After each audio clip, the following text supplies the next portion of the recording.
So, good morning, everybody. We've been going through the Bible, and we've been learning about not every single story in the Bible, but we've been learning about the important ones. And we're learning about Jesus in every story. Now, last week we learned about Abraham, and he was about to sacrifice his son. What was his name, Liam? Isaac on an altar, and then God said, "No, don't do it. I just wanted to see if you really loved me." Well, today we're going to learn more about his son, Isaac. So let's start our video. Everybody listen real good so we can hear it. And the title of this one is called The Promise Reaffirmed. If your mom tells you, "I'm going to build you a playhouse," and then 3 months later she says, "I'm going to build you a playhouse, and look, here's the wood I already bought," then you can know, hey, she's keeping her promise. Well, God made a promise, and he's going to keep his promise. So we're going to learn today how he reaffirms that promise. We know he's going to keep it. So like reminds Isaac that he has a promise? Kind of. Mom? Abraham's son Isaac grew up and married a woman named Rebekah. For many years, Isaac and Rebekah did not have any children. So Isaac prayed and asked God for a child. God answered Isaac's prayer, and Rebekah became pregnant with twins. The two babies fought inside of Rebekah, and she was worried. "Why is this happening?" Rebekah asked the Lord. The Lord told Rebekah part of his special plan. God said, "Two people will come from you. They will grow up and have families who will be two separate nations. One nation will be stronger than the other, and the older child will serve the younger." When Rebekah's babies were born, the first brother was red-looking and hairy. They named him Esau. The younger brother was born holding onto Esau's heel, and they named him Jacob. Later, God shared with Isaac the special covenant he had made with Isaac's father, Abraham. God said, "I will give all these lands to you and your family. I will make your family as numerous as the stars of the sky. All the nations of the earth will be blessed by your family, because Abraham, your father, listened to my voice and obeyed my words." Many years later, Isaac's sons, Jacob and Esau, fought. Jacob tricked Isaac and stole Esau's blessing. Jacob had to leave his family to stay safe. On his way to his uncle's house, Jacob stopped at night to sleep. Jacob put a stone under his head as a pillow. While Jacob slept, he had a dream. In his dream, Jacob saw a stairway coming down from heaven to the ground. Angels were going up and down the stairs. Then Jacob saw God, and God spoke to him. "I am the Lord, the God of your grandfather Abraham, and the God of your father Isaac. I will give you and your offspring the land that you are now sleeping on." God gave the covenant he made with Abraham to Abraham's grandson Jacob. God told Jacob that his family would be like the dust of the earth. They would spread out in all directions, and all the people on earth would be blessed because of his family. God promised to be Jacob. Jacob woke up and said, "Surely the Lord is in this place. What an awesome place this is." Early the next morning, as a way to remember the place where God had shared his plan with him, Jacob poured oil over the stone where he had slept. He renamed the place Bethel. Jacob promised that if God kept his promise, Jacob would follow God and honor him.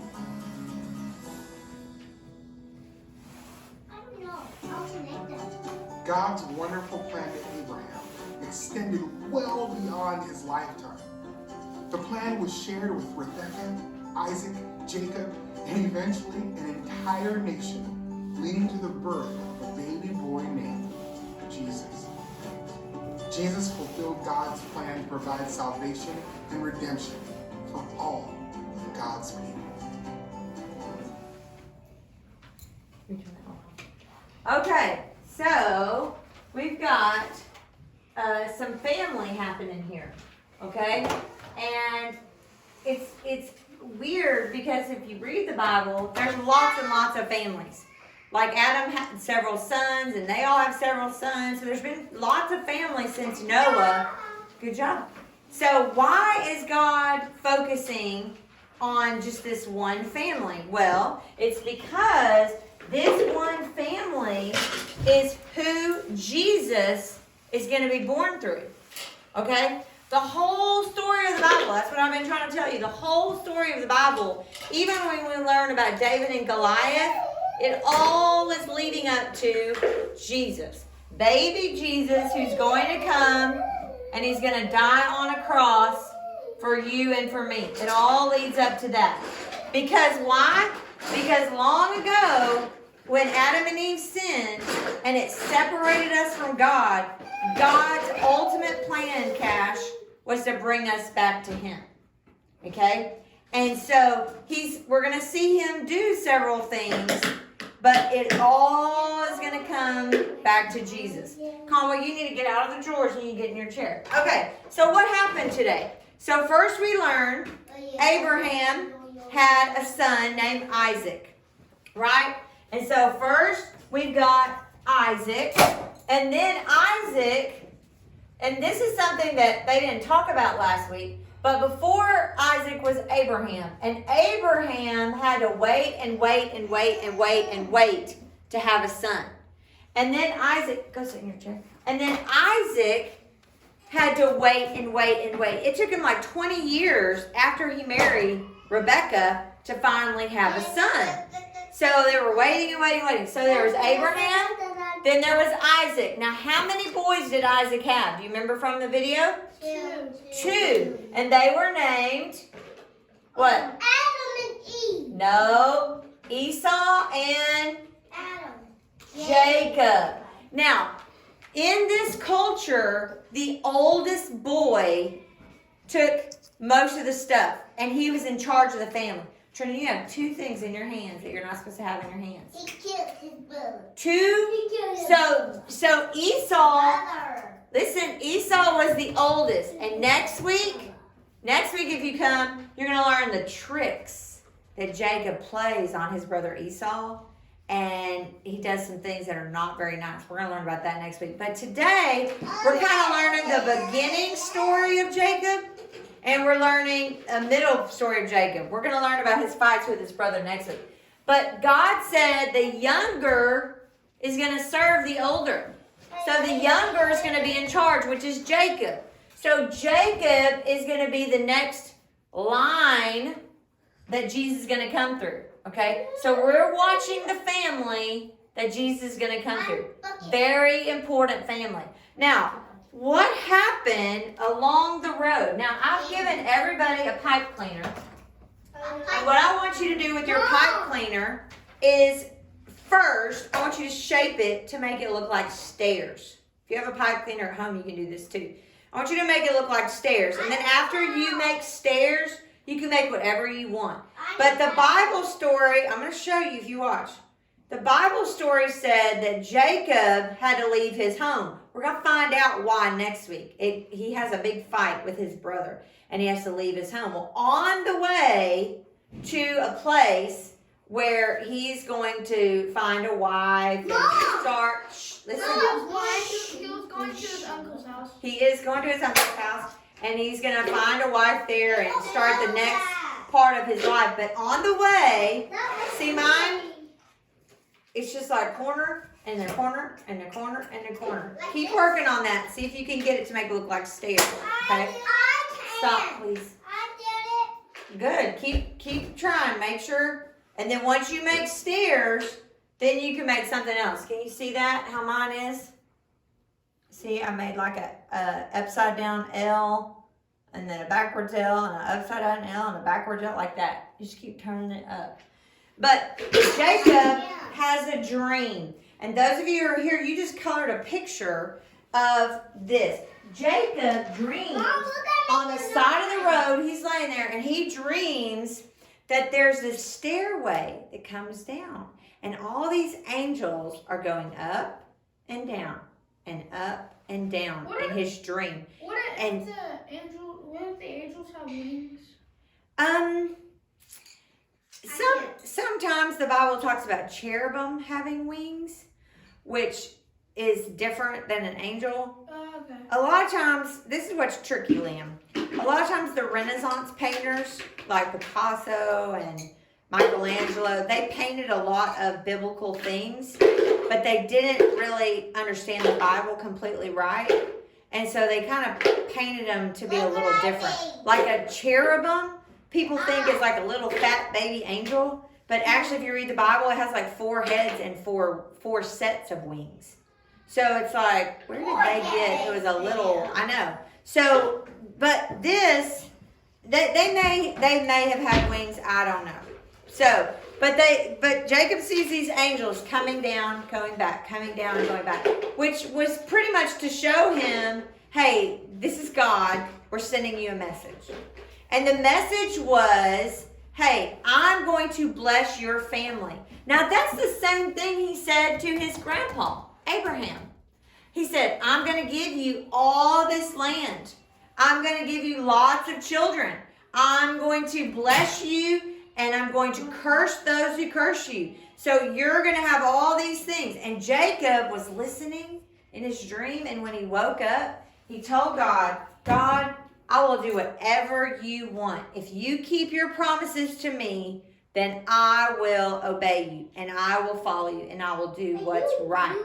Okay? So Jacob, so even though Jacob was the younger brother, we're going to see maybe God already knew that Esau wasn't going to be the good brother. He married, thank you. He married people that didn't love God. He disobeyed God. He didn't worship God. But Jacob is going to worship God. Jacob is going to teach his family about God.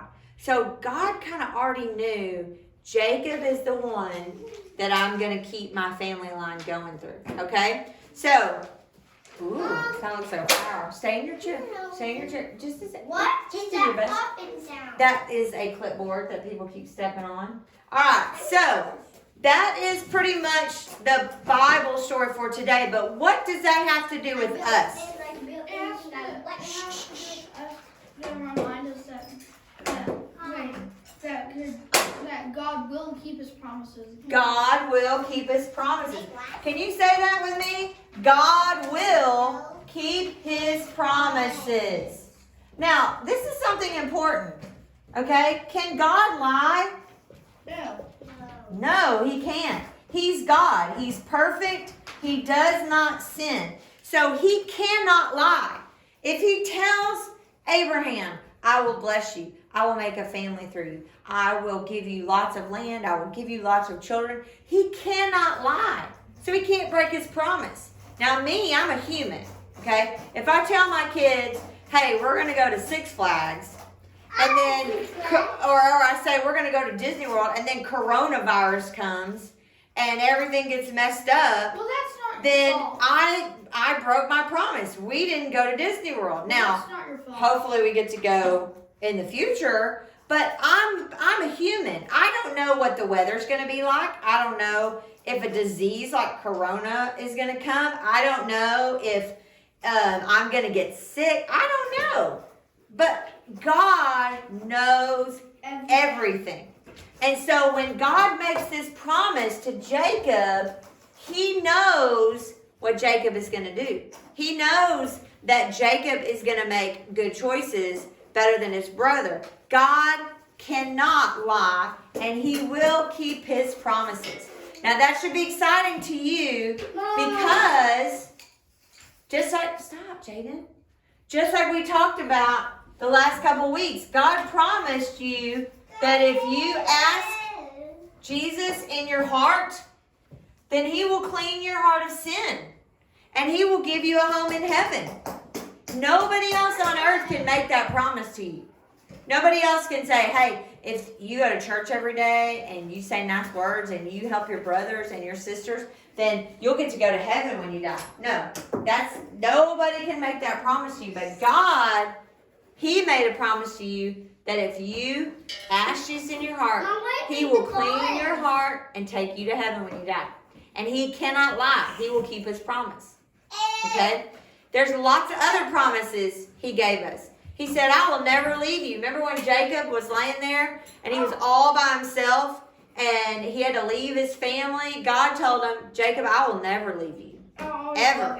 I will always love you and I will never leave you. So even when everybody else is mad at you, even when everybody else calls you mean names, God will still love you and He will be with you. Okay? So God will keep His promises. Now, that is the end of our story. Does anybody have anything they want us to pray for today? I need everybody in your chair because this is prayer time. Shh, shh, shh. Cash, what do you want us to pray for today? Jaden, can you hear Cash? Listen. I love my mom. Okay, we will pray for that again. Anybody else? Liam? My grandma. Your grandma? My great grandma. She is going through a lot right now.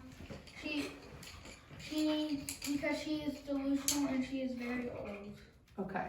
She's really old. She is 96. 96, that's big. That's how old my grandma is. All right, anybody else? Cash? I love my mommy. Okay. That's sweet, Cash. You're a sweet boy. All right, let's pray. Dear Jesus, everybody put your hands together and close your eyes, Conway. Conway, thank you. Mom, Dear Jesus. why are there only 2 people who are praying? Do you have a prayer request?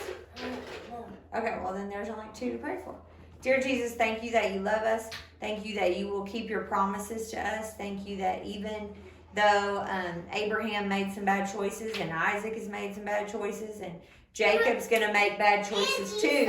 Shh. But you still promise to keep your promises to them. And we can know that you will keep your promises to us too. Dear Jesus, please help Cash as he goes to school every day and he misses his mom. Help him to feel safe, help him to feel loved, and help him to know that he will get back home soon. And just help him to not miss her so much. And please help Liam's great grandma. Cash, we're praying. Close your eyes. Shh. Jaden, close your eyes. Help him to help his grandma to have her last days here on earth be good days, be peaceful, help her to not be in any pain. And even though she's delusional and confused, please help her to always remember that you love her and that you care about her, and just watch over her, God.